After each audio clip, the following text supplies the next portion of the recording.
By His stripes, we are healed and whole. Good afternoon po sa ating lahat. Ngayon po, nais ko pong talakayin sa very short video lang po na ito. Sobrang init po kasi ng panahon, no?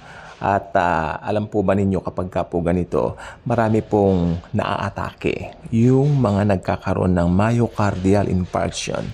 Just what happened to a veteran actress, a great actress actually.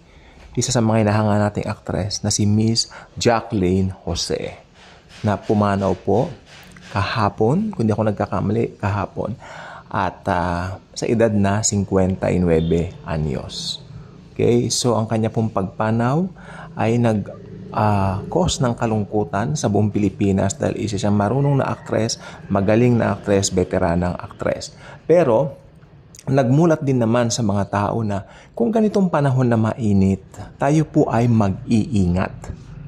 Mag-iingat po tayo. Pero alam po ba ninyo na may mga bagay po talaga sa mundo na tulad niyang pag-init ng araw. You know what? March 1 pa lang, naramdaman ko po yung init sobra. Sobrang init. Kaya I suggest dun sa mga nag-iedad na 30 pataas, kung hindi rin po kailangan, wag tayong lalabas. No? Ako wala naman po akong sakit na high blood or something, pero damang-dama ko po yung init. Especially sa mga seniors natin, wag na pong lalabas.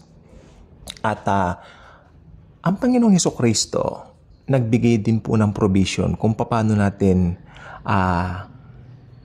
i-declare yung kagalingan. Nandito po ito sa Isaiah chapter 53 verse 5. Sabi niya, by His stripes we are healed and whole. Just what I told you in the opening, diba? That's the verse I told in the opening of this particular episode ng ating vlog. Kasi ang kagalingan po provided na sa believers. You know what? That is for believers only. Yung verse na yan. So if you claim that, knowing that you believe what Christ has done, what Jesus has done for us on the cross 2,000 years ago, knowing na, hey, namatay siya para sa akin, pinatawad lahat ng kasalanan ko. Yan po isa sa bonus niya if you would like to check it sa Psalm 103 verses 2 to 5. Sa mga born-again Christians lang po yan. Applicable sa mga born-again Christians. Pag sinabing born-again Christians, you know what? Tinatawag tayong sulpot. May sinasabing sulpot kayo. Ako nalilito ako. Then I ask one of my friends, what do they mean when they call that sulpot? Sulpot, yung parang sumulpot lang daw tayo. Sulpotero. Parang sumulpot lang tayo kasi hindi raw tayo kabilang sa matandang rehiyon. Sabi ko na lang, hindi nila alam yung history ng church. Actually po, dun po sa early church, hindi pa napapasukan ng paganism yon. Kaya ganon. So, I suggest wag na lang natin patulan. Kung may sulpot po, ang sumulpot yung mga maling doktrina.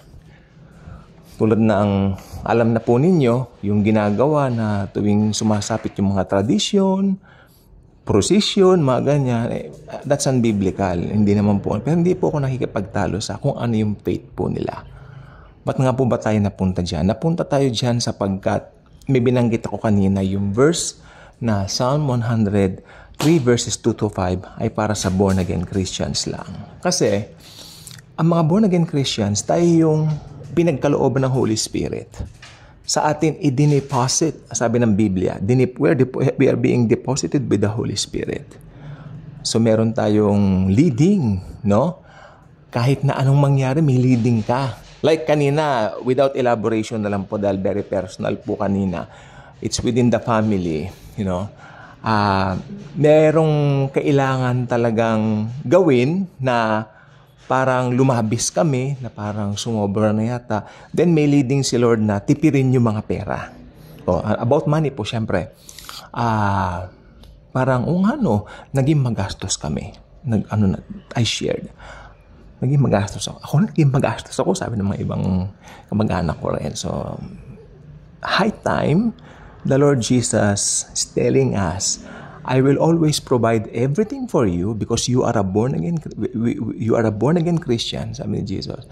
We're born-again Christians, Jesus will always provide for us, sabi ko. Pero, binigyan tayo ng wisdom, ng kadunungan, o yung karunungan, kaalaman, Pag sinabi mong wisdom sa Bible, makinig pong mabuti, napaka-importante po nito. Hindi lang yan yung wisdom na alam mong applicable kung ikaw ay marunong sa school. Kung ikaw ay top 1, tapwak ako. Wala akong honor. Horror meron. Wala akong honor. Sabi nga sa akin ng teacher ko when I was in grade school, kung merong most talkative, ikaw ang paparangalan ko noon ka sa akin. I mean, natutuya ako nung bata ako. Not until I grew up, I realized that it was all such a bullying in a nice way maybe, but it's also bullying. I am a 7-year-old kid being told by my teacher that way. I mean, that kind of wordings. Ako naman sabi ko, I was 6 or 7. Who cares? 'Di ba? Kaya sabi ko, yung karunungan nating mga Kristiyano, hindi yan yung magaling siya sa academic, magaling siya sa ganyan. Hindi, yung karunungan natin, makinig pong mabuti, ito yung wisdom. When you say wisdom, ito yung karunungan na tanging makukuha lamang sa Panginoong Hesukristo. You can only get this from the Lord Jesus Christ. Because kung sasabihin mo may karunungan ka at hindi yung nakaangkla doon sa karunungan ng Panginoong Hesukristo, that is a nonsense knowledge. Karunungan maybe, marunong ka, magaling ka, pero yung karunungan mo, galing lang yan sa mundo.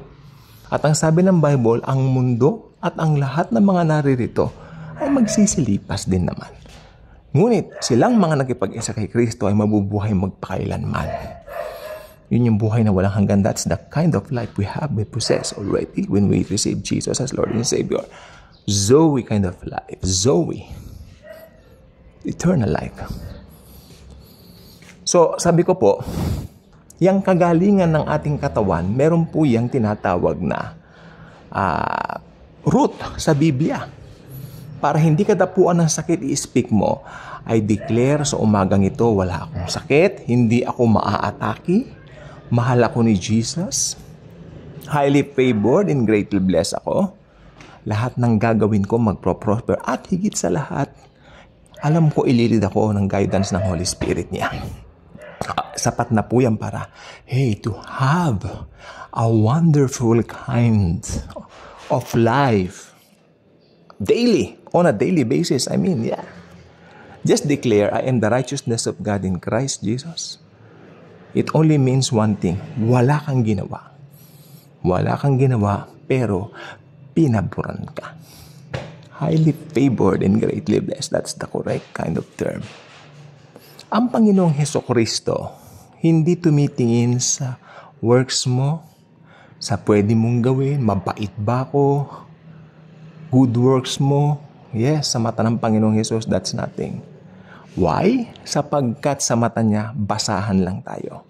Basahan lang yung mabubuting gawa natin. Kaya nga po, siya na po ang nagkusang bumaba. The God of the universe, God of the galaxy, and the God of the Milky Way. Siya na po ang bumaba sa planet Earth to keep His life para sa ikatutubos ng kasalanan ng buong sanlibutan. Jesus is for the whole world. Jesus died for the whole world. And dapat lang ang buong mundo tanggapin siya. Tanggapin o paniwalaan. Mas magandang paniwalaan yung ginawa niya sa krus ng Kalbaryo. Sapagkat pag pinaniwalaan mo yon, maboborn again ka. Automatic ang tawag sa iyo born again. Regardless kung anumang sekta o relihiyon ang kinaaaniban mo. Pinaka-importante, you have Jesus. You have this kind of life. And if anyone is in Christ, he is now a new creation. Kaya kung hindi ka pa subscriber sa channel na ito, malugod kitang inaaniyahan na mag-subscribe na. Pakiclick mo ang notification bell. Mangyari i-share mo ang video nito sapagkat ako'y naniniwala.